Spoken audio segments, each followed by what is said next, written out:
Vous écoutez Rythme, le réseau indépendant de transmission magique.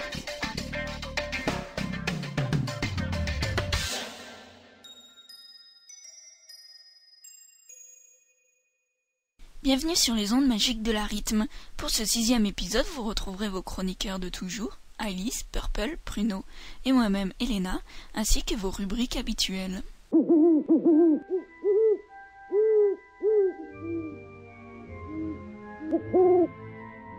Le courrier des lecteurs. Merci à tous ceux qui nous ont envoyé du courrier. Aujourd'hui, on s'intéresse à un email de Fleya qui nous dit: Salut à vous, je suis Fleya et j'ai un avis sur 3 personnages, Fenrir, Lupin et Bill. Fenrir est le loup-garou à l'origine du mal de Lupin et de Bill. C'est le loup-garou alpha.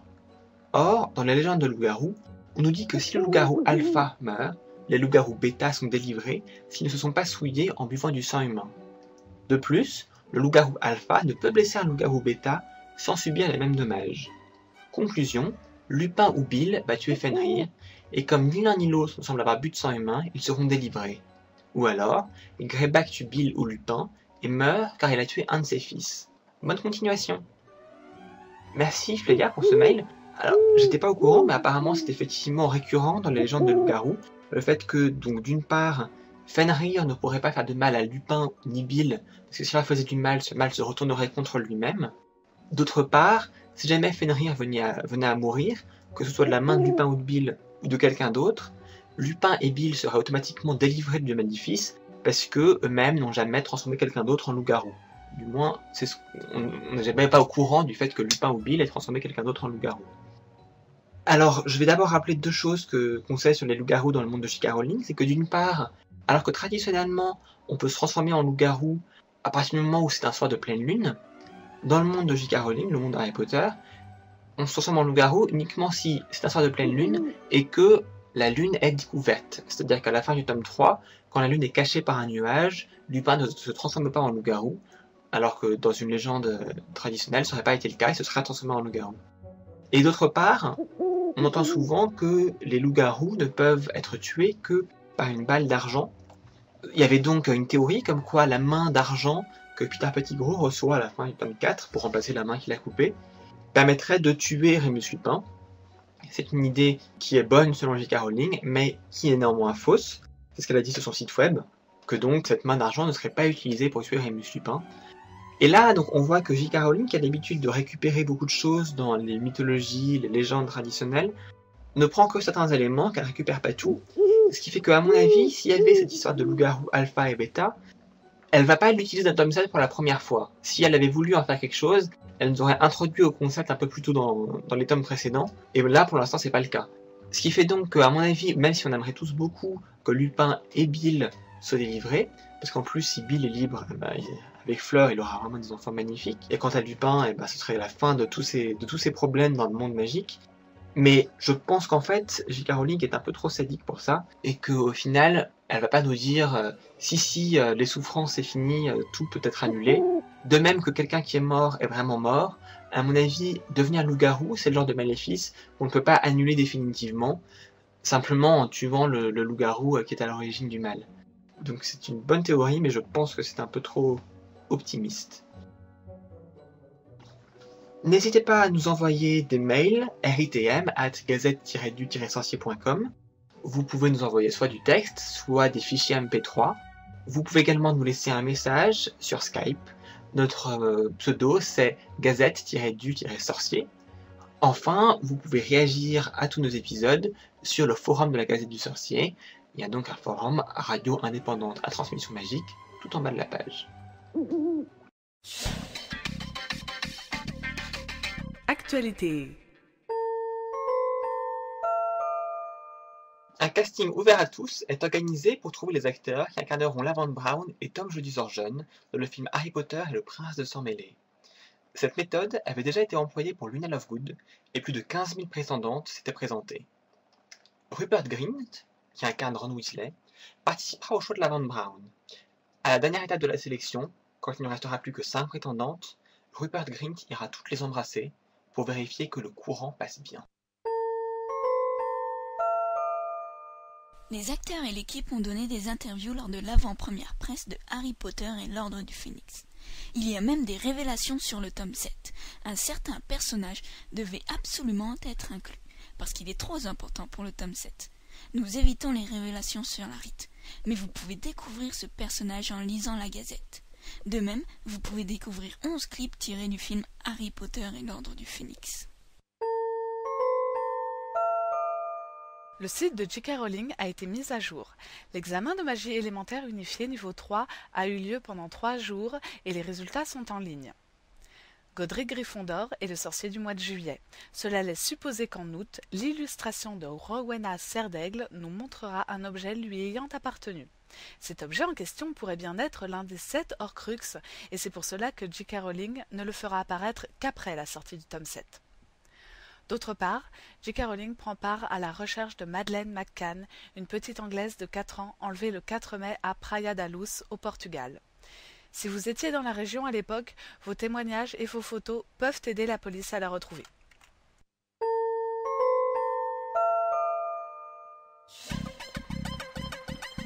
Faux théorie. Bienvenue dans la partie théorie.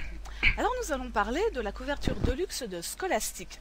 Vous savez, celle où Harry, Ron et Hermione sont perchés sur un dragon, avec un joli paysage derrière.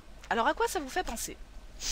Donc déjà sur le dragon, on peut commencer par là je pense, puisque c'est ce qui attire le plus l'attention. Il y a 3 théories qui courent là-dessus je pense. Donc il y a celle où ce serait Norbert, donc le dragon de Hagrid qu'on voit dans le livre 1. Ensuite il y aurait une théorie comme quoi ce serait un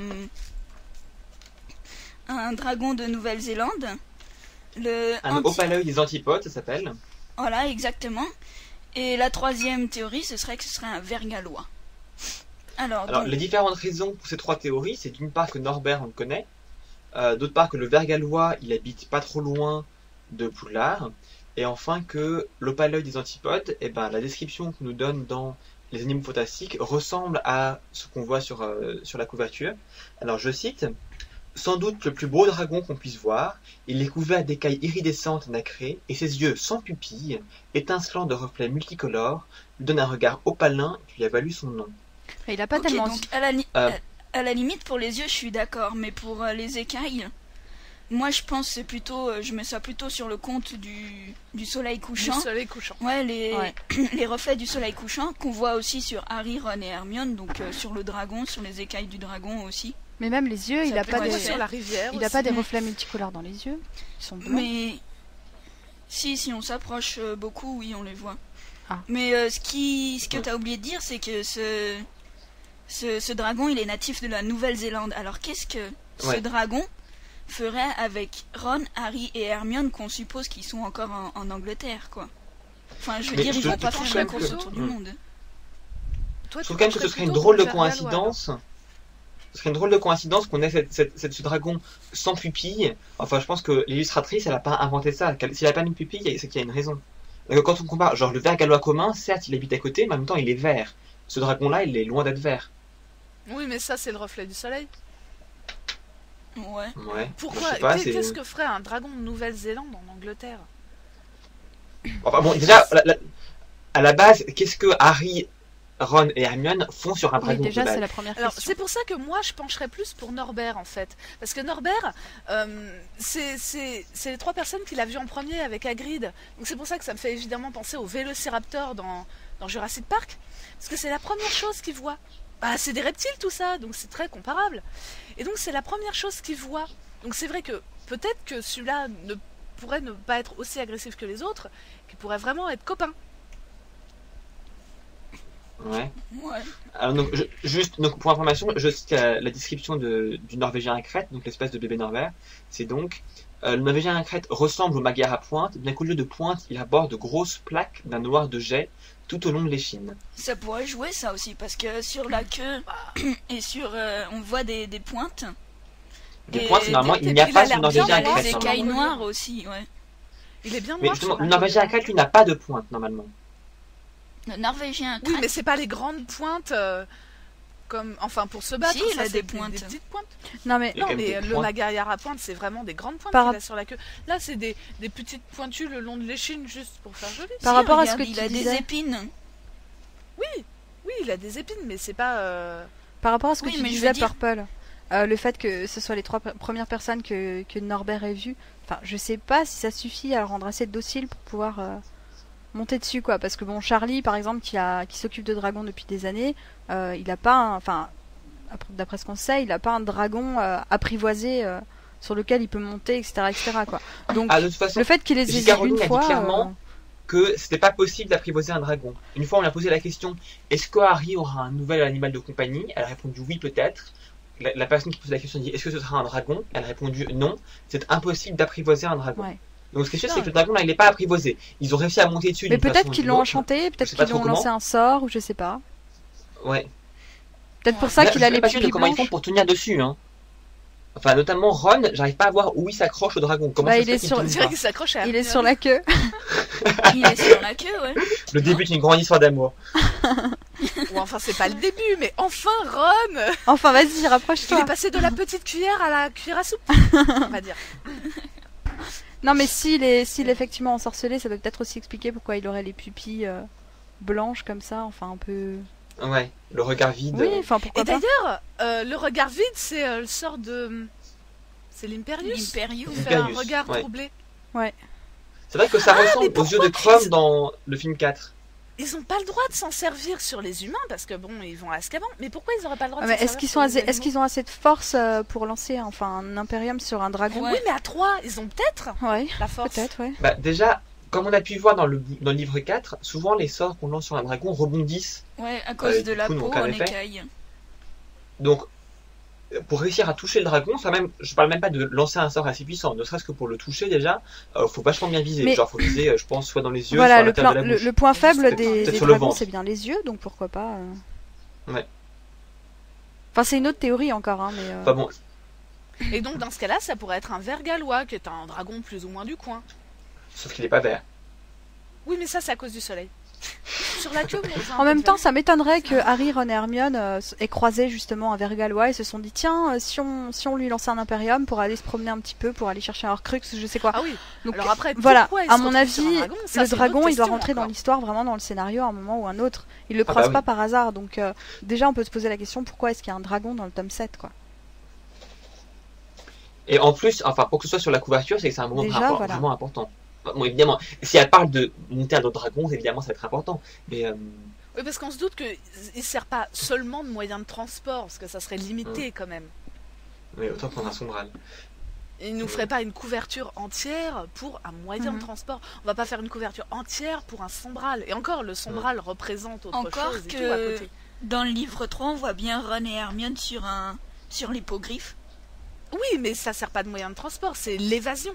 Ouais, bah Enfin, là, non. c'est peut-être juste un moment où ils s'évadent, sauf que là, ils ont remplacé Mais l'hippogriffe. l'hippogriffe, on en entend parler pendant tout le livre. Tu vois ce que je veux dire? Ouais, C'est que vrai. justement, c'est pas seulement on va de un point A à un point B sur un dragon parce qu'on l'a trouvé là. Oui, mais là c'est que la couverture de luxe, la couverture normale, il n'y a pas de dragon dessus, alors que la couverture du tome 3 c'est vraiment un hippogriffe. Donc il peut aussi avoir un peu moins Oui, c'est d'importance pour ça. que ce qu'avait l'hippogriffe. Oui, d'accord. Enfin bon. À votre avis, ils sont où? Il survole Godric's Hollow. À mon avis, enfin, moi, le fait est ils volent très bas, ce qui moi laisse penser qu'ils sont pas à proximité de Moldu. Et auquel cas, ça voudrait dire que derrière, c'est forcément Préolard. Ouais, je pense aussi Ah oui, à donc c'est les Préolard, ouais. montagnes. Puisque Préolard est le seul village à n'avoir que des sorciers. Je trouve pas qu'ils volent tellement bas non plus. hein. En- Enfin, ils sont au-dessus de certains nuages, genre, il y Bah, a de la disons qu'il y brume a en pas de dessous. nuages. En tout cas, je pense que là, un Moldu qui regarde vers le haut, il peut les voir quand même. Oui, mais Je ils sont pense pas aussi, super ouais. bas non Ils plus. voleraient au-dessus des montagnes dans ce cas-là. En même temps, Voilà, Harry. il se mettrait au-dessus de la couche de nuages. Il y a des nuages, il se mettrait au-dessus sans la déduire. Oui, enfin, Ouais, Ouais. enfin, voler au-dessus de la couche des nuages, ils vont en même temps, froid ils sont quand en train de même, chercher des Horcruxes et je crois pas que se faire voir par des Moldus ce soit le premier de leurs soucis, quoi. Mais là, s'ils sont à Préolard, ils sont en phase d'atterrissage, donc ça pourrait expliquer qu'ils soient si Ouais. bas, quoi. Aussi. D'accord, parce que l'avant du dragon est plus bas que l'arrière, donc on a l'impression qu'ils sont en train de descendre. Ouais. Si ça se trouve, c'est le ministère de la Magie qui a fourni à Harry un moyen de transport sûr. il lui donnerait la possibilité d'utiliser des portes au loin. Ça Oui, peut être pas ça mal, peut être pas mal aussi. De toute manière, ils peuvent tous transplaner. Voilà, Pourquoi aussi. ils sont sur un Non, dragon ils peuvent pas encore tous transplaner. Il y en a encore 2 qui peuvent pas transplaner. Et ils peuvent pas transplaner partout non plus. Mhm. T'as des endroits où tu peux Oui, pas enfin, transplaner, où tu peux aller En même temps, dragon. c'est pas plus discret d'arriver à d'autres dragons que de transplaner, quoi. Mais en même temps, si vous regardez Ron et Hermione et Harry, ouais, ils ont l'air d'arriver de quelque part où ils sont, où il y a eu bataille, quoi. Enfin, parce que quand on voit les capes et tout, elles sont toutes déchirées et tout. Ils ont Enfin, l'air ils ont peut-être combattu le impitoyables. dragon avant de pouvoir monter Aussi. dessus. Ouais. Mais quand on les regarde là, moi j'ai l'impression que Ron et Hermione ils sont encore dans leurs habits de Poudlard et pas Harry, ce qui pourrait. Ouais. Enfin, Ce qui peut-être que voudrait du dire coup Ron et Hermione sont allés en cours et pas Harry, et que là en plus, si on est près de Poudlard, on est aussi près de Poudlard, et du coup peut-être qu'ils sortent de Poudlard où il y a eu un combat. Oui, disons. parce qu'ils ont quand même l'air de savoir où ils vont, quoi. Enfin, ils ont pas l'air paniqués, genre on s'est retrouvés sur un autre dragon, c'est pas comment, et c'est l'horreur, quoi. Ils ont vraiment l'air de guider le dragon et de savoir où ils veulent aller, etc. Enfin, Harry surtout, quoi. Mais surtout Harry, parce que Hermione elle a pas l'air de Non, faire mais ça, bon, quand même. Hermione en même Et, temps. et Ça, Ron c'est- non plus, il a l'air. Ouais. Oh, Ron, il a l'air un Tout peu ça, ça plus. voudrait dire qu'ils arrivent à Poudlard, qu'ils sont donc en phase d'atterrissage et qu'ils arrivent à Poudlard. Genre, on voit le château, ah ça y est, on arrive. Bah, en plus, c'est possible parce que ce serait pas loin de Préolard. Ces grandes collines vertes, ce serait très écossais, Ah oui, là où est complètement, ouais. Poudlard. Et ça pourrait être. Là, au fond, ça pourrait tout à fait être Exactement. le lac. Et on sait que quand on arrive à Préolard, eh ben, on prend un bateau, et après un virage, on arrive sur le lac et on voit le château pour la première Mm. fois. Ça correspondrait tout à fait à ça. Mm. Alors après, bon, on sait pas très bien où est Préolard par rapport à Poudlard, mais ce serait possible que ce soit cette configuration-là. Mais ça serait pas le lac du calamar géant. Si, le lac du Calamar géant. Si, ça pourrait être lui. Ouais, mais Poudlard, il devrait être plus vers le soleil alors. À moins que ça soit un très très grand lac et qu'il aille jusqu'à là-bas. Oui, que là, ce soit juste l'extrémité ouest D'accord. du lac et que on voit plus derrière. Ce qui serait donc caché, parce qu'on sait que c'est caché, qu'il y a une Ouais, colline d'un qui autre cache côté- Poudlard depuis Préolard. Juste à côté, il y a des cultures. Des cultures, ça fait pas très préolard. Hein. Pourquoi pas Ah, pourquoi Enfin, moi, je vois mal des sorciers agriculteurs. Pourquoi pas Bah, Molly Weasley, elle a un potager. Oui, mais c'est peut-être... ouais. Non, mais de grands champs comme ça, je trouve que ça fait pas très sorcier quand même. Bah, disons que ça pourrait être par exemple des champs qui seraient cultivés par les aides de maison pour apporter à manger à Poudlard. D'accord. Ouais. Je sais pas, enfin, faut bien qu'ils mangent les sorciers d'une façon ou d'une autre. Ouais. J'aimais bien Godric's Hollow, c'était symbolique. Mais Godric Solo, on n'a pas du tout d'indication, on sait pas à quoi ça doit ressembler, donc c'est pas évident de. On C'est sait rien peut-être sur en rien pour ville, votre comme exo. c'est Ouais, moi, peut-être, ça- à la campagne ou dans Mm. les montagnes. J'ai l'impression que c'est plutôt en ville, quoi, que dans les montagnes comme ça. Bah, je crois que c'est un village. Oui, enfin un Solo, village, quoi, mais plutôt dans le ça style. serait possible. Enfin, c'est Ouais. plat, quoi, et puis c'est pas dans les montagnes écossaises ou. Et alors la couleur, on dirait que c'est l'aube ou le crépuscule. Alors là, c'est un petit peu au choix. Le crépuscule, Je- sur la description de Scholastic, ils disent que c'est le crépuscule. D'accord, ok. Donc ça c'est réglé. Ouais. Et puis, je vois pas pourquoi Harry, Ron et Hermione auraient passé toute la nuit réveillés. Enfin, c'est plus logique que les choses se passent le soir plutôt qu'au petit matin, parce que sinon ils ont fait une nuit blanche. Oui, parce qu'il pourrait Bah oui, expliquer. justement, ils ont combattu toute Qui la pourrait nuit. expliquer l'état de leur Ils ont robe. combattu toutes Mm. les nuits. Bah oui, voilà. Et voilà. Et comme ça, ils sont frais et dispo à 8h du matin pour retourner à Poudlard. Voilà, après pour toute aller une en nuit de cours. bataille. Voilà. Bah oui, ils se sont enfuis du combat. Pour retourner en Ils cours. sont partis du combat qu'ils ont eu là pendant la nuit, parce qu'on sait que les combats se La passent nuit. toujours la Et le nuit. ministère leur a fourni un Et donc, dragon hop. pour qu'ils puissent retourner en cours à l'heure le matin. Parce que la brume, ça fait plutôt matinal. Mais bon, C'est après, vrai que c'est ça fait Scholastic brume dit que c'est le matinale. soir. c'est Oui, le moi soir, ça me fait hein. plutôt penser au matin, mais maintenant si c'est apparemment c'est défini, c'est le soir. Mais En même temps, c'est l'Écosse, hein, il fait moche. enfin c'est joli quand même. Hein. D'accord. Ah, c'est joli, Enfin, c'est mais de joli. façon générale, le temps n'est rarement au soleil radieux C'est en sûr. Écosse. Donc, D'accord. Sinon, un petit détail. Autour du cou de Harry, on retrouve la bourse, le médaillon, enfin Ah oui. le truc Ouais. de la sûr. couverture américaine toujours, mais la couverture du tome 7 où on voit Harry et Voldemort. Ah oui. et il porte a priori la même cape, non? Ouais, Le le même- même enfin, truc c'est la même jaune, couleur que ce je qu'il porte crois. sur la- Et on ouais. dirait pas qu'il a un espèce de Marron, de- enfin, de C'est marron plutôt. Là, c'est plutôt. je dirais pas qu'il a un espèce de sparadrap sur la joue ou un truc comme ça. Non, ça, je pense que c'est un reflet. Vraiment ah, je crois que c'est un reflet, ça. C'est vraiment très accentué, je trouve. Hein. Ouais, mais enfin le reflet serait de l'autre côté si on regarde d'où vient la lumière, Ouais. le reflet serait. Mais parce que la lumière Bah, en se même temps, reflète sur la l'aile lumière, du enfin, dragon. l'ombre par exemple me paraît un peu bizarre. T'as cette grande colline et une ombre toute Ouais, petite ouais, sur voilà. la rivière. Donc je pense pas vraiment que les effets de lumière étaient... Oui, alors que le soleil est très bas, donc l'ombre... La devrait préoccupation être- principale de l'illustratrice, on va dire. Par contre, Ah, le pourtant. médaillon, donc, ce qu'on peut espérer, c'est que, en fait, bon, si, par hasard, ça serait le médaillon de Serpentard, mais c'est peut-être juste une petite bourse, hein. Mais si c'était le médaillon, on pourrait espérer alors qu'il est plutôt vers, bon, disons, dans la première moitié du livre, qui fait qu'il se balade avec pour le reste de ses aventures. Mhm. Non, mais Ouais, comme ça, effectivement. on se dit, ouais, il va le trouver Mais assez c'est vrai vite que- et ouais. tout, c'est bien. Bah, c'est vrai que ce sera sans doute le plus facile à retrouver, le médaillon de Serpentard. Bah, faut espérer, Donc, par rapport à d'autres où il a aucune info. parce que, voilà, il y en a un, il sait pas du tout ce que c'est, il va pas non plus juste comme ça tomber sur Nagini par hasard. Enfin, donc, Enfin, je lui souhaite pas, dès le début, en tout cas. et la tasse de Poufsouffle, on n'a aucune idée d'où elle est, donc... Ok. Mais pour revenir sur les robes déchirées de Ron et Hermione, j'ai l'impression que le dragon lui-même, ses ailes sont déchirées. Il y a des... Alors ça pourrait être comme ça que sont les ailes du dragon, mais comme c'est pas du tout symétrique, les deux ailes sont déchirées en endroits différents. C'est comme si elles avaient été abîmées, comme si le dragon avait lui aussi pris part au combat et s'était pris plein la gueule lui aussi. Ouais, pourquoi pas. Enfin, Enfin, justement, peut-être que les dragons ont tendance à se battre entre eux de toute manière. Ou peut-être qu'en fait, Ron Si et Hermione c'est- se sont battus contre le dragon et que c'est pour ça que les deux sont mal en point. Mais en tout cas, j'ai l'impression que le dragon a pris part au combat aussi. Si c'est bébé Norbert, ça pourrait s'expliquer parce qu'ils sont d'une agressivité exceptionnelle envers ses congénères, donc ça pourrait s'expliquer qu'ils soient battus avec ses congénères. Si Ouais, c'est bien un sûr. Vergallois ou un celui de Nouvelle-Zélande là, Au pas l'œil des antipodes. l'opalœil des antipodes, ouais. Eux ils sont plutôt réputés doux, enfin pas très agressifs Pacifiques. comparés aux autres, donc là ça pourrait ça pourrait Ouais. être durant une bataille ou durant je sais pas. Mm. Ou alors c'est naturel pour donner un effet. Ou alors, oui, ce serait battu contre des dragons qui auraient été, disons, sous le contrôle des Mange-Morts ou de Voldemort et tout ça. ouais, mais alors là, si on. Alors pourquoi ils se seraient Ça battus sera entre classe eux à combat entre Tu dragons. peux pas C'est bon. contrôler un dragon. Oui, mais non, pas l'apprivoiser, mais le contrôler par d'autres moyens, de la magie noire. Genre Imperius. Genre quelque chose, voilà. Ouais, mais si Oui, tu, d'ailleurs. tu rajoutes là-dedans Parce que... que les dragons sont passés du côté de Voldemort et qu'il y a une baston entre dragons en plus, quoi. Enfin, j'ai l'impression que là, enfin, il y a trop de choses, quoi. Ça va pas être possible en 700 pages, donc. Bah, il peut y avoir les géants, les détraqueurs, ça va être tout dense, ça, hein. plein de choses, c'est Oh là possible. là. Si ça se trouve c'est tout simple, tout logique et on est en train de monter toute une montagne de théories. De toute manière, avant cette image-là, on pensait pas que des dragons seraient impliqués. Or, ils vont Exactement. l'être. Donc, tout est possible en fait.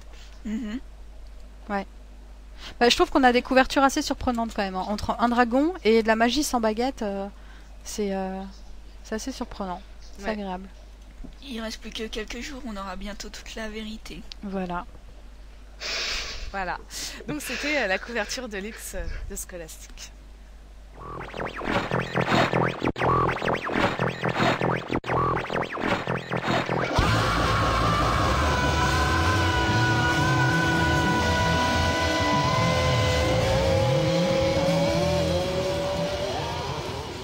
The Deathly News, les nouvelles de la mort qui tue.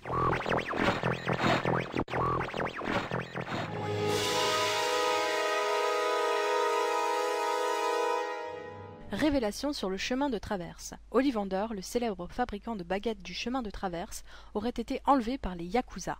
En effet, la mafia japonaise aurait demandé à Monsieur Ollivander de superviser toute la production de baguettes pour leur chaîne de restaurants.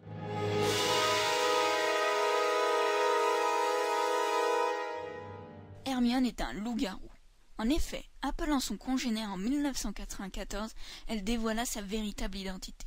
La brillante élève de Poudlard préparait elle-même sa potion Tulou depuis des années et se cachait de ses camarades de classe pour ne pas risquer de se faire renvoyer du collège.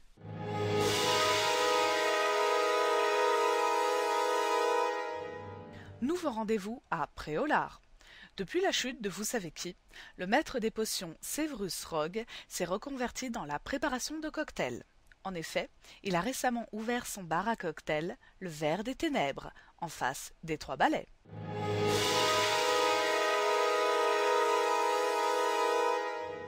Indiscrétion People.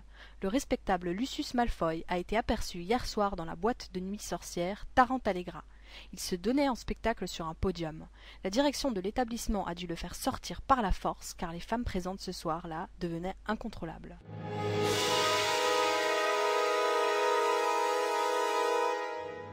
Slughorn est un animagus. L'ancien professeur de potions de Poudlard est bien un animagus non déclaré. Quand il se sent menacé ou qu'il est près des côtes écossaises, il se transforme en morse, ses grandes défenses lui servant à gratter son énorme bide.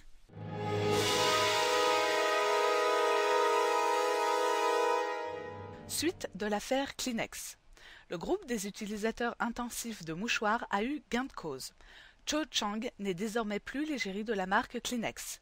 Mais pas d'inquiétude à avoir. On dit qu'elle serait déjà en pourparlers avec une grande marque de mascara waterproof.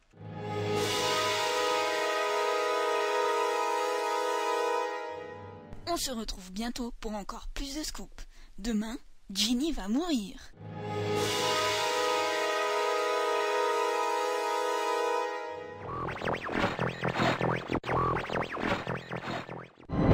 On vous a raconté qu'un certain mage noir est de nouveau parmi nous.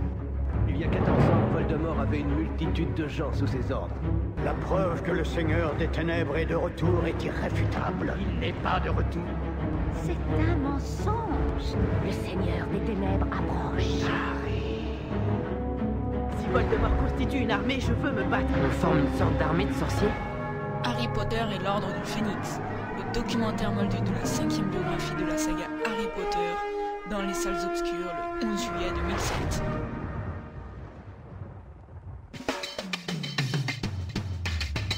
Les documentaires moldus. Alors, les documentaires moldus, donc pour cet épisode, comme Harry Potter et l'Ordre du Phénix approchent à grands pas, on va essayer de revivre donc les 4 films précédents. Et donc aujourd'hui, on va parler donc du film 1 et du film 2, donc Harry Potter à l'école des sorciers et Harry Potter et la chambre des secrets. Donc les scènes que nous avons détestées et les scènes que nous avons aimées. Donc Purple, si tu veux lancer la discussion avec les scènes que tu as aimées. Ouais, alors la scène que j'ai le plus aimée dans le premier, donc moi ça serait une toute petite scène, tout simplement quand Hagrid arrive dans le phare, là où Harry est avec les Dursley, et il lui fait « Tu es un sorcier, Harry ?» Alors là, tu as le cœur qui bat et tu fais « Oh mon Dieu, c'est un sorcier !» Pour précision, j'avais pas lu les livres à l'époque. Et c'était mon premier contact et « C'est un sorcier !» Ah, mais tu découvres comme ça. Et donc j'ai trouvé ça trop beau mignon. en fait. Je l'ai découvert comme ça et je l'ai appris en même temps qu'Harry. Oh. Donc je trouve ça super émouvant en fait. C'est juste cette petite scène-là. Jolie histoire. Voilà. Alors, Alice Je sais pas si- J'aime bien la scène dont tu as parlé là, Purple, mais en fait, celle que j'aime beaucoup, c'est le premier cours de Rogue, parce que c'est la première fois que j'ai vu Alan Rickman en Rogue et je pense que je m'en remettrai jamais. Donc, Je te rassure, j'ai hésité aussi Voilà. avec cette scène-là. Hein. J'ai hésité. donc j'ai adoré parce que la première fois que j'ai entendu sa voix de Rogue et enfin voilà, je suis complètement tombée sous le Monsieur charme de Potter, voilà. notre nouvelle Célébrité. célébrité. Ah, moi, j'adore la façon dont Hermione se lève et lève la main comme ça, et la tête qu'elle fait est géniale. Dans ce Oui moment. aussi, oui. Avec l'épaule à moitié démise. Miss Je sais tout là de suite. Ah oui. C'est carrément ça. Grand moment. Donc voilà. Pruno Moi, ma scène préférée, c'est quand ils sortent de la cérémonie de répartition. Donc, ils sont en train, ils découvrent le grand escalier. T'as Percy qui emmène les Gryffondors dans la salle commune. Et donc, d'une part, j'adore Percy dans ce moment-là, qui fait vraiment autoritaire. Il passe leur temps à me dire « Allez, dépêchez-vous, venez, suivez-moi, dépêchez-vous ». Donc, il fait le petit chifaillon qui veut imposer son pouvoir. Et d'autre part, t'as cette vue gigantesque sur tous les escaliers qui bougent, avec en Ouais, plus ça c'est beau. C'est vrai que c'est les portraits qui font leurs commentaires en même temps, genre bienvenue à Poudlard, ce qui en soi est nul comme phrase, mais par un tableau ça claque. Et puis voilà, et non, c'est surtout cette immense vue de tous les escaliers qui montent en haut. Je trouvais ça génial. Ça c'est vrai que c'est la magie de Poudlard en fait. Le début de la magie de Poudlard. Après le plafond magique, c'est vraiment ce qu'on voit, c'est les je crois que escaliers tout qui le début et puis quand ils arrivent en bateau aussi, enfin tout le début est vraiment Ouais. super. Bah justement, Voilà. Elena. Bah vas-y. moi ce que j'aime c'est surtout l'ouverture au monde magique quand Hagrid déplace les briques au chaudron Ah, baveur oui. et que là on rentre dans le chemin de traverse. Voilà. Et là, on a vraiment les boutiques, les gens habillés en sorcier. Et je trouve vraiment, là, c'est l'immersion dans le monde sorcier après la découverte que Harry est sorcier. Et là, je trouve vraiment cette scène magnifique, quoi. C'est vraiment là, on rentre dans le monde. Là. Et là, D'accord, j'ai hésité là- avec celle-là aussi comme ça de préférée. Moi, Ouais, mais moi aussi. celle qui me faisait hésiter aussi, c'était pareil, c'était sur le chemin de traverse, c'est dans la boutique d'Ollivander. Celle-là, elle était. Ah oui, j'aime beaucoup. avec la baguette. ouais. Le choix de la baguette. C'est tellement important. Et- Enfin, j'ai adoré. J'aime beaucoup aussi la tête de Gringotts qui est genre cette banque majestueuse et en même temps c'est tout C'est tordu, tout tordu, tu ouais. sent que ça tient à peine debout.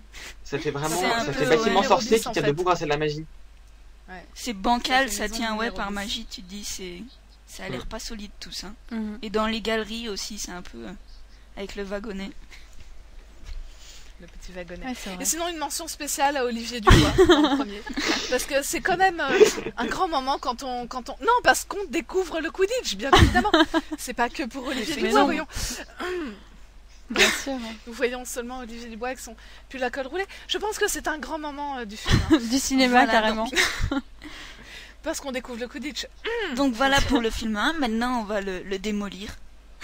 Donc qu'est-ce que vous n'avez pas aimé dans le livre 1 dans le... Moi, c'est sur la fin du livre, donc à la limite, je conclurai. Du film, tu veux dire. C'est à la fin du film. Moi aussi. Moi c'est la aussi. fin. Oh mince. Alice, Moi aussi. Elena. Moi c'est vers la fin. En fait c'est pas vraiment une scène, c'est juste un plan. C'est quand Harry, Ron et Hermione se dirigent vers la cabane de Hagrid pour demander où est Dumbledore. Et je crois que Dumbledore est parti à ce moment-là, donc c'est vers la fin aussi. Et derrière, je trouve l'intégration mais vachement mauvaise. L'effet spéciaux est vraiment nul. Si vous voyez l'image, l'arrière-plan est carrément moche, quoi. Il est flou, il est mal intégré. Ils ont mal intégré le fond derrière les personnages. Ils ont dû faire ça sur écran bleu. Et je me souviens la première fois que j'ai vu ce film, mais ça m'a tapé dans l'œil directement. Et cette scène, mais je la retiens, mais je la trouve absolument horrible, quoi. Le D'accord. décor est absolument horrible. Il est vomitif derrière, voilà. C'est vomitif, c'est tout ce que j'ai à dire. Sinon, Ok. le reste est vraiment bien. Ok. Bon, j'y vais, c'est pas grave. Donc moi, en fait, c'est pas une scène proprement dit. C'est un tic de Harry à la fin, dans la scène de l'infirmerie, quand il discute avec Dumbledore. Tu regardes Harry, il arrête pas de cligner des yeux. Et ça m'horripile, mais à un point. Ça, mais garde-les ouverts, tes yeux, ou ferme-les à la rigueur, mais... Oh là là, non mais je crois qu'il a vraiment eu le réalisateur lui a dit après, bon, il va falloir que tu te calmes, chérie, sur tes yeux, parce que sinon ça va pas être possible. Il cligne. Il avait Ah peut-être ouais, une jamais fait poussière dans attention. l'œil. Ouais, peut-être, mais c'est très chiant. Tu On a refais la l'impression scène, qu'il du écoute coup. pas ce que Dumbledore lui dit. Enfin bon, moi sur le moment ça m'avait énervé, quoi. Et c'est pour ça que j'arrive même pas à me concentrer sur la scène à cause de ça, c'est Ah, incroyable. mais c'est peut-être parce que Daniel Radcliffe essaye de pleurer et il n'y arrive pas. Non, je sais pas. Vous avez qu'à lui mettre des lentilles, il aurait pleuré et puis il aurait eu les yeux verts au moins. Bref. Ouais, c'est clair. Non, parce que dans le livre, Harry se met à pleurer et du coup Dumbledore s'intéresse beaucoup à un petit oiseau au bord de la fenêtre. C'est possible qu'il essaie de faire ça, mais qu'il n'ait pas réussi. Parce Il que c'est arrive pas pas. facile de Du pleurer. coup, ils Ça ont m'a bien viré fait l'histoire en de l'oiseau et tout. Enfin voilà, c'était ça. Bon, alors moi, ce que j'aime pas dans le premier film, c'est quand il tombe dans le filet du diable pendant les épreuves pour arriver jusqu'au miroir du Riset. En fait, l'histoire de il faut vous détendre pour en sortir de Hermione. Enfin, ça m'a énervé parce que c'est vraiment carrément pas ça, quoi. Et donc j'aime pas. Et puis j'aime pas comment c'est joué. Ils sont là en train de se débattre. J'aime pas du tout. C'est le jeu et puis. Puis la plante, elle fait un peu plastique. Ouais, quand c'est même. pas bien. Enfin, j'aime pas, quoi. Elle fait plastique la plante. Ouais, moi je l'ai pas trouvé très plante non plus, quoi. Non, et puis dans le livre, c'est tellement bien quand elle dit il faut que j'allume un feu, et puis elle dit mince, mais comment, il n'y a pas de bois. Mais t'es une sorcière, Hermione. Ah oui, Et voilà, et ça, c'est un truc que j'aurais vraiment voulu voir dans le film. Ah oui, c'est vraiment bien. Et donc, du coup, j'ai été déçue par cette scène.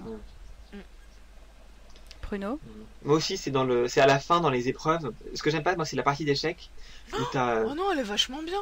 Bah, moi, la partie d'échecs, j'aime pas comment Ron et Hermione jouent. Entre Ron qui fait pas moi, pas Hermione, toi. Et ensuite, Ça, c'est vrai que c'est pourri un peu. au moment où Ron va se sacrifier, donc genre il parle avec Harry, il discute pendant 3/4 d'heure, et au bout d'un moment t'as Hermione qui fait une petite voix, mais qu'est-ce qui se passe? Et donc du coup ils disent Ron va se sacrifier, elle fait non Ron tu ne peux pas. Alors ça, l'un à la suite de l'autre, c'est pas possible. Ah, c'est beau. D'accord. Ah, c'était grandiose. Non, c'est vrai que c'est un peu pourri quand même. Ok. D'accord. On passe au film 2, donc Harry Potter et la Chambre des Secrets. Oui. Ouais. Donc, qu'avez-vous aimé dans ce film? Bah, Surtout je vous vais- connaissez pas, apparemment. hein. Que personne ne Moi, se j'ai un bouscule, qui moment- veut commencer? Non, moi, j'ai un moment qui m'a quand même... Enfin, au moment des araignées, donc bon, ils sont là, ils voient Aragog, ils se font attaquer, il y a la voiture qui arrive et tout. C'est très mignon. Et puis donc, ils s'enfuient en voiture. Et au moment où tu penses que tout est fini, t'as une araignée supplémentaire qui arrive sur la voiture. Et j'ai vu ce film peut-être 15 fois. Et il y a au moins 12 fois où j'ai sursauté en voyant cette araignée qui arrive sur la voiture. À chaque fois, je me dis, ah oui, ça y est, c'est fini. Et non, à chaque fois, je me fais avoir. Et en plus, enfin, les araignées, elles sont quand même pas toutes petites, elles font assez peur. Hein. Je les trouve bien, les araignées. Et surtout, donc celle-là en particulier, je suis... Ok. Pourtant, j'ai rien contre les araignées. Bruno qui regarde le film 2 avec son âme d'enfant de 10 ans. C'est un film c'est d'horreur, vraiment- Harry Potter. Oh, ça fait peur, disons. Donc, je vais pas dire que j'ai aimé ce moment, mais je le trouve réussi. Ok. D'accord. Ah oui, oui, c'est bien. D'accord. Purple. Ouais, j'y vais. Bah, en fait, ça a été très dur de trouver une scène, mais quand même, c'est tout simplement au tout début, quand ils sont sur le chemin de traverse. Alors non, ce n'est pas Gilderoy Lockhart, mais Gilderoy Lockhart, c'est Lucius Malfoy. Parce que, désolé, mais Lucius Malfoy qui arrive, vrai. il est Oui, c'est vrai, j'avais fantastique. oublié cette scène. Il a la classe, il a ses longs cheveux blancs et tout, c'est la première fois Ah. qu'on le voit. Et je le trouve... Et là, on fait... Eh ben ouais, c'est comme ça que je l'avais imaginé, lui, dis donc. Non, moi ce que je trouve C'est ça. dommage, c'est qu'il y a une baston dans le livre à ce moment-là, je crois. Oui, Et Ouais. c'est la dommage baston, qu'ils la d'accord. reproduisent Et je pas. trouve Quoi. que Lucius Malfoy, avec la canne et tout... Bon, maintenant, on a l'habitude, on le connaît, Lucius, mais je trouve que quand il arrive dans le 2, C'est Ça vrai. le fait. C'est vrai, il a la classe. il est classe. Voilà. Ok. Enfin, c'est Lucius, quoi. Alice? Moi j'ai bien aimé, mais c'est toujours par rapport au livre en fait plutôt. C'est quand McGonagall explique à la classe la chambre des secrets, ce que c'est, etc. Et je trouve que c'était assez bien expliqué. Ouais, sauf que c'est Beans dans les livres. Oui, oui, non mais Ouais, ça on enfin est bon. d'accord, mais bon. Mais bon. Je trouvais que c'était assez bien expliqué, que c'était assez complet, et j'aimais bien la façon dont... Enfin, j'aimais beaucoup... Déjà, j'aime beaucoup Maggie Smith qui joue Minerva McGonagall, et Ouais. je trouve que c'est vraiment une scène sympa, et tu l'écoutes quoi, tu t'ennuies pas. Donc voilà. Non, c'est vrai. Puis en plus, l'histoire est intéressante et c'est vrai que on les voit bien Oui, captivés et par puis c'est rare l'histoire, qu'on ait vraiment des bouts de livres, enfin des détails dans les films, et là c'est bien expliqué. qui nous explique bien Ouais. l'histoire. Oui, oui, c'est vrai. Non, elle est bien cette scène-là. Et Lana? Ok, bah moi honnêtement, donc le 2 c'est le pire des films, enfin c'est celui que je déteste le plus. Ça, je crois qu'on Donc est ça tous a été d'accord, hein. difficile Donc, de tu aimes le choisir. moins. Même pas celui que tu aimes le moins, celui que tu Déteste le plus. Ouais. Non, ouais, je l'ai vraiment pas aimé et donc ça a été difficile de choisir, mais je crois que celle que j'aime le plus c'est la scène du terrier. Oui, Où c'est vrai que c'est on chouette. Le rentre terrier, dans la c'est maison super. des Weasley et qu'on découvre la maison pleine de magie et tout. Même Harry, quoi, je crois dans les livres, il reste quand même assez halluciné qu'il Ouais. est là. Waouh, c'est Ouais, trop non, c'est bien, vrai que quoi. c'est bien. Et l'horloge, Et- Celle, celle qui se fait toute seule et tout. l'horloge Ouais. des Weasley et tout ça, ouais, c'est chouette. Ouais. Ouais. Ça c'est très magique. Mais ça ressemble un petit peu justement au chemin de traverse, c'est-à-dire on rentre dans le monde magique. Harry qui quitte les Dursley à chaque fois et qui rentre dans le monde magique. Exactement. C'est Ouais. vraiment sympa ça. Ouais. Mhm. Maintenant, on va le descendre. Allez, on se fait plaisir. Hein. Il y a beaucoup à dire là. Faites-vous plaisir. Faites-vous plaisir. Prino, tu veux commencer? Ah, donc c'est à moi de commencer, pardon. Oui, alors, le truc, c'est pas une scène en particulier, mais pendant le film entier, à chaque fois que Ron apparaît à l'écran, j'ai envie de trembler. Parce que il fait a, la il même a mimique. il a une seule mimique, Ouais. qui est un truc où il a genre un peu peur. Et, enfin bon, à la limite, une fois, je dis, oh oui, d'accord, ça va comme tête, mais 70 fois, non, ça va, quoi. Tout le temps, que ce soit, voilà, que ce soit un truc dont il a vaguement peur, ou que ce soit parce qu'il a 200 énormes araignées autour de lui, à chaque fois c'est la même figure, et elle est pas si bien que ça. Donc ce serait bien que de temps en temps il change un peu. D'ailleurs depuis il a changé, donc qu'est-ce que Oui, justement, d'où la direction d'acteur. Voilà, ils ont changé un petit peu. Et je te rassure, moi, je pensais à cette scène-là, en fait, en particulier, c'était quand ils atterrissent avec la voiture volante. Il fait Ah cette oui, même oui, c'est tête horrible. de peur, là, très Ah mais de moche. toute façon, si Ron est dans ta scène, il fait forcément cette tête. Voilà, il fait forcément cette tête-là. Et au final, j'en ai choisi une autre. Donc, c'est quasiment toutes les scènes avec Mimi Géniard. Enfin, elle est très bien faite, Mimi. Mais elle m'agace. Elle m'agace. Elle a une petite voix au perché, elle chouine, elle pleure. Ils sont là en train de faire leur polynectar, c'est vachement... Enfin, c'est super intéressant et tout. Et là, ouais, et machin. Et puis elle est laide. Et puis... Comme dans les livres, comme dans les livres. Je crois que, ouais, c'est comme dans les livres. Alors, elle est peut-être très bien réussie, mais moi, elle m'agace à un point quand je regarde ces trucs. Je crois que c'est fait pour. Hein. Quand je regarde le film, elle m'agace. Moi aussi, il y a quelqu'un d'autre qui m'agace dans la même lignée. C'est, je déteste donc Gilderoy Lockhart dans le film, quoi. Dans le livre aussi, il me saoulait, c'est affreux. Mais je crois que... Ah, moi, je l'aime bien dans le film. Il m'a fait... Ouais, j'aime, mais il me saoule tellement que voilà, quoi. J'arrive plus à le voir le film à cause de ça. Non, mais je crois que la pire scène que je déteste le plus, c'est la scène avec le basilic. Où Harry il se bat avec. Je trouve vraiment que ça manque de punch. Je sais pas, il est quand même en train de se battre avec le basilic. Et je sais pas, il est là en train de donner des coups d'épée un peu. Je trouve ça vraiment mou, quoi. Mais tu sais pourquoi? Vas-y, donne-y du cœur, des tripes, quoi. C'est pas Luke Skywalker qui combat, c'est tout. Hein. Oui, d'accord. C'est pas un Jedi. Et donc, il a beaucoup de mal à se battre à l'épée. Mais quand même, quoi. J'aurais voulu un combat plus... Voilà, quoi. Là, il est sur sa statue, à moitié en train de glisser. Et un petit coup par là. Ouais, on a l'impression qu'il l'a presque par chance, quoi. C'est... Bah, c'est un peu ça, de toute manière, mais... Ouais, c'est pas un grand combat. C'est pas moi, Enfin, à partir du moment avec l'épée, c'est pas un grand combat. Ouais, je sais pas, je trouve vraiment que ça manque de punch, quoi. Il donne pas assez fort sur l'épée. On dirait qu'il veut juste l'assommer, quoi. C'est pas avec une épée. Assommer un basilic avec une épée. Bref. Bah, voilà. Moi, ce que j'ai pas aimé, c'est... alors, toujours Aragog. Je ne peux pas, quoi, c'est pas possible. Alors, on disait que la plante, le filet du diable, on aurait dit du plastique, mais alors Aragog, je sais pas, quand je regardais les commentaires des réalisateurs et tout ça, ils disaient qu'ils avaient fait un truc super bien pour Aragog. Moi, je la trouve mais ridicule, genre vraiment l'araignée en plastique qu'on achète dans les magasins de force à trappe, quoi. Avec... Mais les animatroniques, faut qu'ils arrêtent. Hein. Elle est vraiment mais super mal faite, quoi. On n'y croit pas une seconde. Et donc toute la scène m'énerve un peu parce que bon, la seule chose qui est un peu rigolote, c'est justement la tête de Ron quand il voit les araignées descendre. Il tire sur la manche de Harry. Harry, regarde. Et ça c'était sympa. Mais sinon, sinon Aragog qui parle et qui raconte son truc, non. Alors là je peux pas, quoi.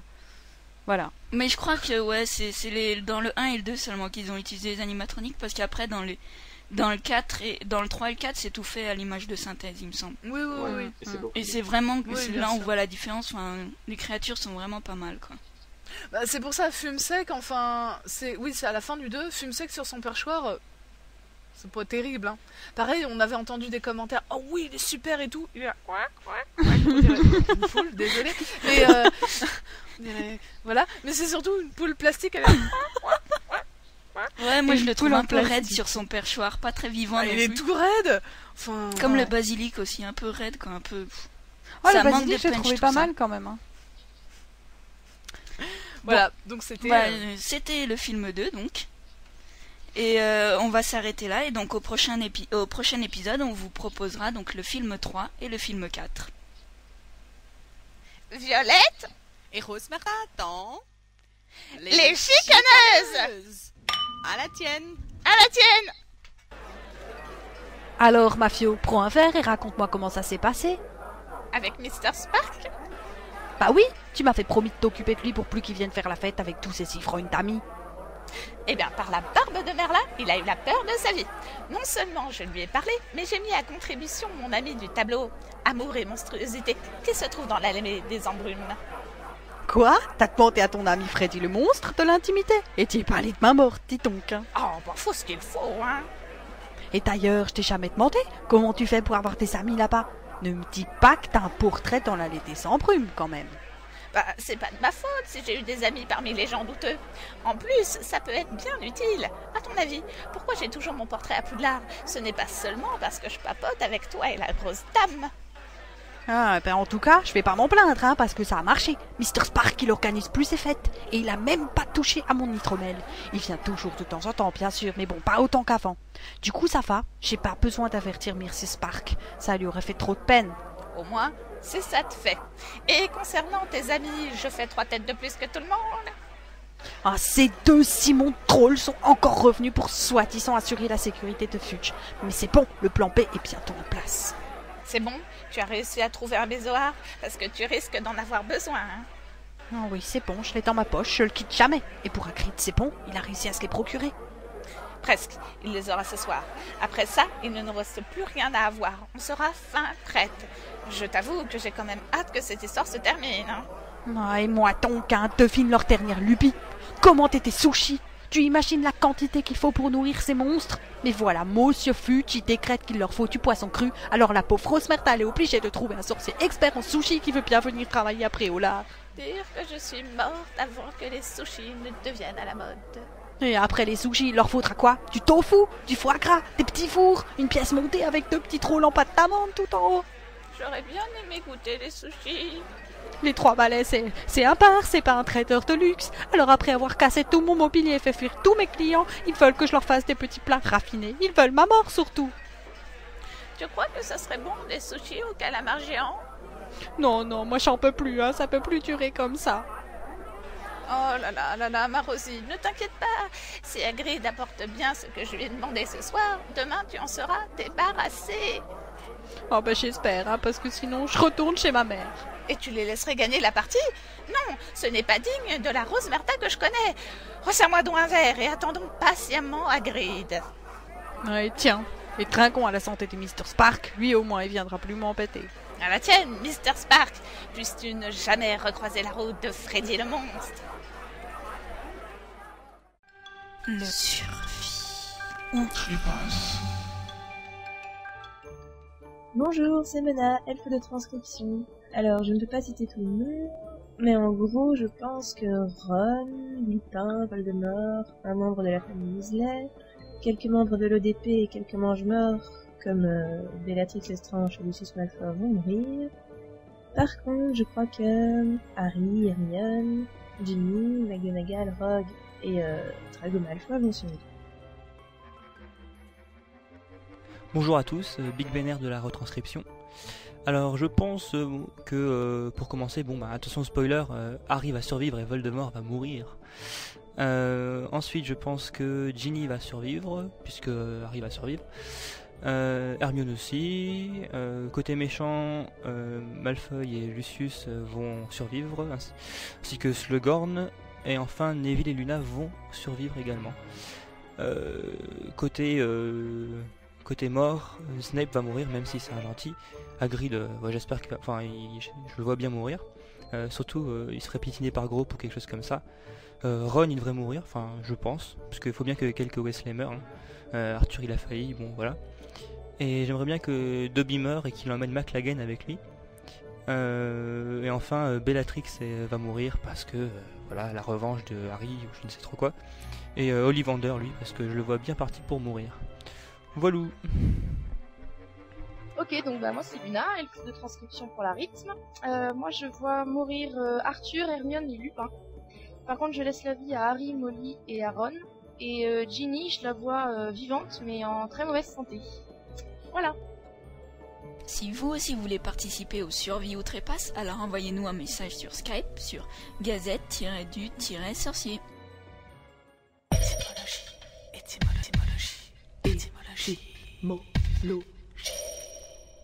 Bienvenue dans la rubrique étymologie. On continue la série sur les professeurs de Poudlard. Après le directeur, voici les professeurs de défense contre les forces du mal. Ils sont 6 avec des noms très différents, qui représentent leurs différents caractères. On les étudie par ordre chronologique. Harry, je te présente le professeur Quirrell.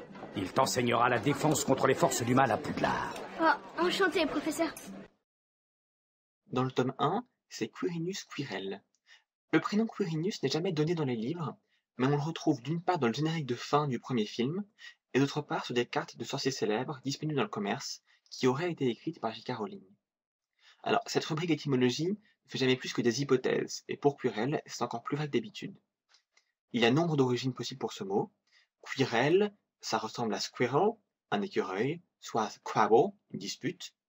Avec le prénom en plus, on peut penser à l'adjectif quibulus, qui veut dire grincheux, qui aime se plaindre. Ou peut-être que c'est juste une extension du mot queer, étrange, bizarre, louche, suspect.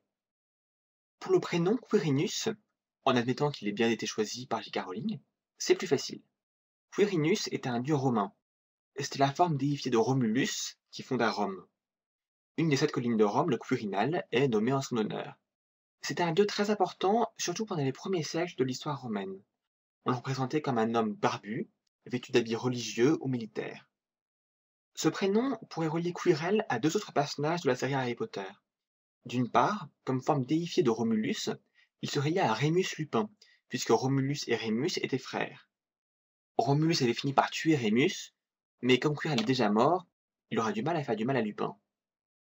Et d'autre part, le symbole de Quirinus est le myrte, une plante à fleurs dont le nom anglais est myrtle, comme le prénom de Mimi Géniarde.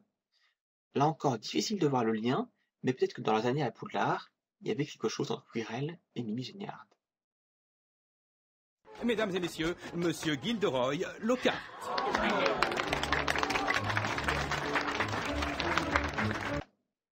Gilderoy Lockhart fait partie des personnages pour lesquels J.K. Rowling a expliqué où elle avait trouvé le nom. Je la cite. Je savais que son nom devait avoir une sonorité impressionnante. Je regardais dans le Dictionary of Phrase and Fable, le dictionnaire des expressions et des fables, c'est une bonne source de nom, et j'ai trouvé Gilderoy, un séduisant bandit de grand chemin écossais, exactement ce que je voulais. Puis j'ai trouvé Lockhart sur un mémorial de guerre de la Première Guerre mondiale.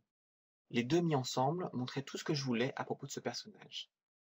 En fait, cette source, le Dictionary of Phrase and Fable, mentionne 2 voleurs nommés Gilderoy, un au XVIe et l'autre au XVIIe siècle. Tous 2 étaient très beaux, et tous 2 ont fini pendus. Quant à Lockhart, c'est la juxtaposition de Lock, une serrure, et Heart, le cœur. Lockhart est donc un bourreau des cœurs, le genre à recevoir 46 cartes à la Saint-Valentin.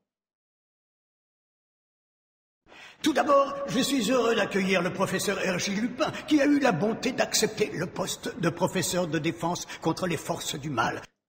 Le nom de Rémus Lupin rappelle doublement les loups. D'une part, Rémus est un des 2 fondateurs de Rome, avec son frère Romulus. Enfants, ils ont été abandonnés dans la forêt et ont survécu grâce à une louve qui est venue les nourrir. L'un des symboles de Rome est une louve avec 2 jeunes garçons sous elle qu'elle allait. D'autre part, Lupin vient du latin lupus, le loup. Ça donne l'adjectif lupin en français ou lupine en anglais, qui veut dire propre au loup, ressemblant à un loup. Comme quoi, le lecteur attentif à l'étymologie des noms pourrait se douter que Rémus Lupin est un loup-garou dès la première fois qu'il le rencontre. Alastor Maugret. Ex-Aurore. Ministère mécontent. Et nouveau professeur de défense contre les forces du mal. Je suis là parce que Dumbledore me l'a demandé. Fin de l'histoire, au revoir, rideau. Des questions? Même si tout le monde l'appelle Maugret Foleuil, le véritable nom du professeur de défense contre les forces du mal du tome 4 est Alastor Maugret, ou Alastor Moody en anglais. Alastor, dans la religion chrétienne, c'est le bourreau principal aux enfers. Ce nom vient de la mythologie grecque. C'est le démon représentant les disputes de famille qui poussait les gens à commettre des meurtres à l'intérieur de leur famille. Cela correspond donc plus à Barty Croupton Junior dégrisé en Maugret qu'au véritable Maugret Foleuil. Le nom de famille, lui, correspond mieux au vrai Maugret Foleuil. En anglais, Moody, c'est traditionnellement quelqu'un de courageux, d'arrogant, de téméraire, qui s'énerve facilement. Tous ces sens s'appliquent au personnage, mais c'est surtout le dernier, qui s'énerve facilement, qui est resté un anglais moderne. Et c'est donc celui-là que Jean-François Ménard a choisi pour sa traduction. Maugret, ça vient bien sûr du verbe maugréer, qui veut dire grommeler, activité à laquelle Maugret Foleuil excelle. Dolores Ombrage, grande inquisitrice, réglera le problème de la baisse de niveau à Poudlard. Dolores Ombrage n'est pas seulement grande inquisitrice, elle enseigne également la défense contre les forces du mal. Son prénom Dolores est un mot espagnol qui veut dire douleur au pluriel. Il est souvent employé en rapport avec la Vierge Marie, mais je doute fort que ce soit la connotation choisie par J.K. Rowling. C'est plutôt sa nature sadique qui justifie ce prénom. Son nom de famille anglais, Umbridge, est une variation sur umbrage, qui peut se traduire soit par ressentiment, soit par ombrage, la traduction choisie par Jean-François Ménard. L'adjectif umbrageous sert à décrire une personne pleine de soupçons et de jalousie, qui s'offense facilement. On retrouve ce sens dans le mot français ombrage, comme dans prendre ombrage ou donner ombrage. Selon l'Académie française, c'est un sentiment de méfiance, de susceptibilité, de jalousie, etc., provoqué par la crainte d'être éclipsé, maltraité, etc. Chez Dolores Ombrage, ce sentiment se traduit par sa volonté de prendre le pouvoir et par sa propension à voir le mal partout.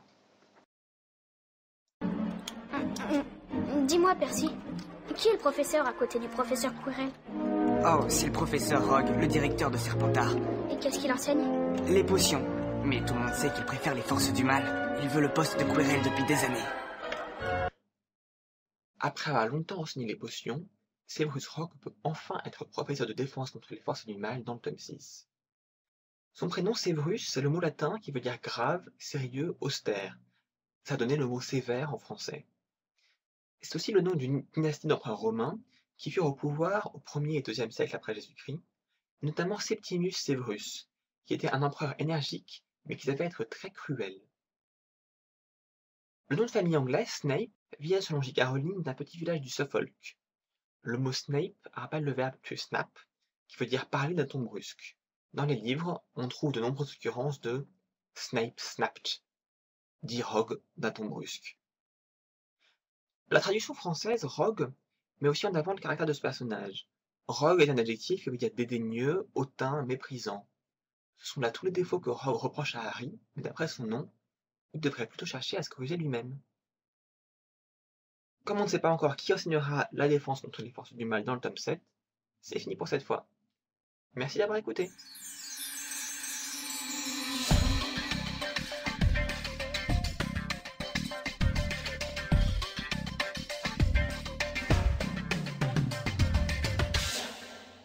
Voilà, donc c'est la fin. On était tellement pressés de vous sortir ce 10e épisode qu'on a oublié de vous enregistrer la conclusion. Donc de la part de Alice, Purple et Pruno, au revoir. On se retrouve au prochain épisode. D'ici là, vous pouvez retrouver la rythme sur le site ritm.gazette-du-sorcier.com. Sinon, vous pouvez laisser des messages sur le forum spécialisé de la rythme. Vous pouvez encore nous envoyer des mails sur l'adresse ritm@gazette-du-sorcier.